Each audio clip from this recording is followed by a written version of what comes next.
Salut à tous, bienvenue dans cette nouvelle vidéo. Nono est avec nous, salut Nono. Salut Sacha.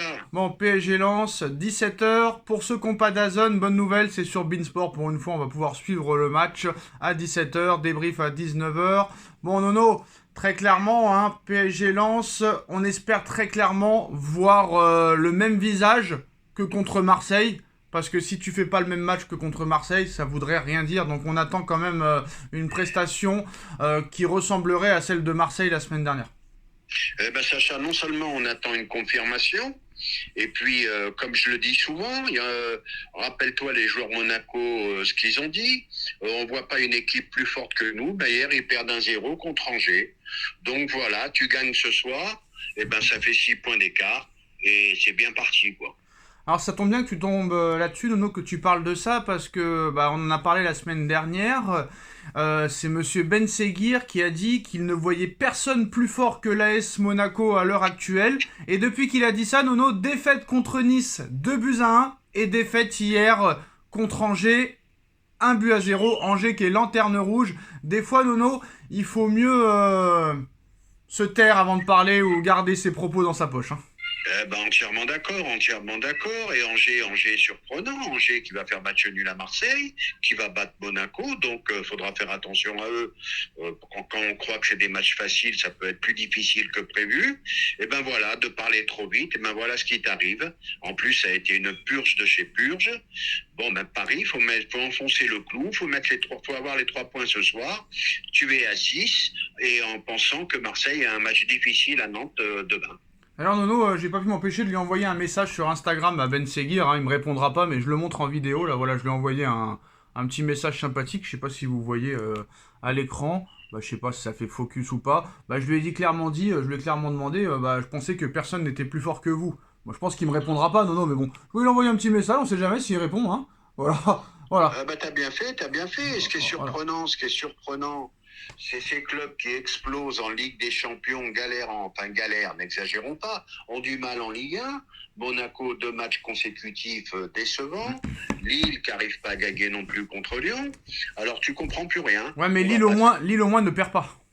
Ils ne perdent pas. Voilà. Mais malgré tout, tu vas battre le Real, tu vas battre l'Atlético Ah et tu tu peux bats pas pas gagner Lyon. tous les matchs, non, tu peux pas gagner tous les matchs. Barcelone qui a perdu contre Monaco et qui a des matchs durs des fois. Quand on a pris 4 je sais plus quand, il y a un mois et demi. Quand on a pris 4 ou 5 à Valence ou je sais plus quoi. Tu peux pas gagner tous les matchs, c'est impossible. D'ailleurs, On est Nono, d'accord. un truc qui va te plaire. En une semaine, Manchester United a dépensé 35 millions d'euros pour aucun joueur. C'est-à-dire que Ten Hag, ça va coûter 20 bâtons et Amorim, 15 millions. Voilà, comme ça, on avait dit que c'était le PSG les pigeons. C'est peut-être pas ceux qu'on croit les pigeons, Nono. C'est des beaux pigeons, Manchester United. Comme je le dis, et je vais encore me répéter, le plus beau métier du monde. T'as pas de résultat et tu touches une tonne. Et en parlant du Sporting Lisbonne, Nono, encore une fois, Victor Gyökeres hier, quadruplé, je sais contre qui, tu vas me dire, il n'y a personne en face, quadruplé, c'est facile, le championnat portugais. Mais en tout cas, maintenant, tout le monde le veut, Nono, il est déjà à 16 buts en 10 matchs. Est-ce que c'est l'attaquant qui manque au Paris Saint-Germain ou il faut faire confiance à Ramos quand il va revenir? Ramos a l'air de revenir. Il a pris l'entraînement individuel pas au camp des loges, au nouveau centre d'entraînement. Donc, il peut y avoir un retour de Ramos plus rapide que prévu. Oui, mais ça répond pas à ma question. Il va falloir s'y intéresser sérieusement à ce garçon. Non, j'ai dit, est-ce qu'on fait confiance à Ramos ou il faut recruter ce joueur-là absolument? Je sais pas. Moi, je pense qu'il faut un peu attendre. Il faut donner sa chance à Ramos quand même. Ok. Alors Nono, en ce moment, du côté de Mbappé, ça va vraiment pas. Donc on va pas reparler des affaires, des polémiques. Là, pour l'instant, ça nous intéresse pas.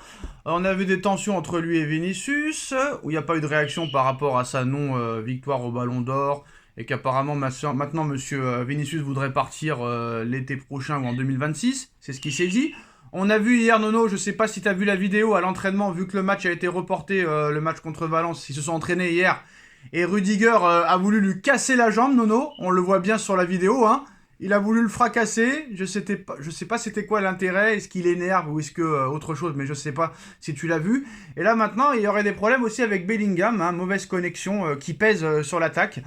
Et ils n'arrivent pas à retrouver le Bellingham de l'année dernière, vu que Bellingham jouait jouer au poste de Mbappé et Bellingham apparemment aurait demandé à Ancelotti de le remettre au même poste que l'année dernière pour qu'il redevienne le Bellingham de l'année dernière. Sauf problème, c'est que Mbappé joue au poste de Bellingham à l'heure actuelle. Donc comment va s'en sortir Ancelotti? Et en plus, on a vu que Hendrick aussi en a marre, que Hendrick n'a pas été sélectionné par le Brésil. Il paraît que même Pérez commence à s'énerver apparemment en interne, Nono, et il en a marre de la sous-utilisation, c'est bien ça qui a été dit, de la sous-utilisation de Hendrick et de Arda Güler. Donc est-ce que Ancelotti commence à en faire trop avec Mbappé et qu'il devrait refaire confiance à l'équipe de l'année dernière? Ben oui, mais le problème de Pérez, c'est qu'il veut faire de Mbappé le numéro 1, la star du Real. Bon, ben moi je l'avais annoncé, je suis content, je me suis pas trompé. Je l'avais annoncé, la venue de Mbappé. Et ben ça fera beaucoup de soucis au Real. Ils vont se retrouver dans les mêmes problèmes que le PSG. Voilà, t'as Bellingham qui commence à gueuler, t'as Güler qui est un phénomène qui joue pas, t'as le petit Hendrick qui est une grosse promesse. Il a fait une grosse erreur, lui. Qu'est-ce qu'il a été de partir au Real? Les mecs, ils réfléchissent pas. Ils savent qu'il y a beaucoup de monde. Bon, attention, Vinicius, quand il est arrivé... Attention, Nono, Vinicius et Rodrigo, quand ils sont arrivés, c'était pareil. C'était dur pour eux. Oui, pareil. d'accord. Mais il y a une grosse concurrence. Et là, il y a un moment, tu penses à ta carrière. Bah, Nono, quand Vinicius arrive, il y a Gareth Bale, Cristiano Ronaldo et... si je me trompe pas, Cristiano Ronaldo, Bale, Benzema et compagnie. Oui, mais dans ces moments-là, tu réfléchis, tu vois avec tes agents, et tu sais que tu as une chance de cirer le banc un bon bout de la saison, donc c'est compliqué. Mais je vais te dire, moi je pense que Vinicius va faire une saison de plus parce qu'il veut absolument le Ballon d'Or, et après il partira. Alors la collaboration entre Mbappé et Bellingham est catastrophique. Leur collaboration est jusque-là l'une des moins productives en Liga espagnole avec seulement 43 passes échangées et 5 occasions créées l'un pour l'autre en 494 minutes. Ce manque d'entente s'est particulièrement illustré lors du Classico du 26 octobre dernier où ils ont pris 4, où Mbappé a manqué plusieurs occasions en ne faisant des fois pas de passe à Bellingham et se retrouvant même hors jeu à 8 reprises, ce qui lui a valu d'être ballon d'hors-jeu, Nono, désolé pour la banne, dans un contexte de haute exigence. En plus, la pression monte sur les deux joueurs qui peinent à trouver un terrain d'entente dans le système de Carlo Ancelotti. Nono, c'est sûr que si tu changes... Enfin, en plus, Bellingham, il jouait milieu de terrain à Dortmund, il se retrouve numéro 9 pendant un an complet où il réussit, et là maintenant tu le remets à son poste initial, alors qu'on savait qu'à Dortmund, quand il était milieu de terrain, Nono, il marquait pas, presque pas.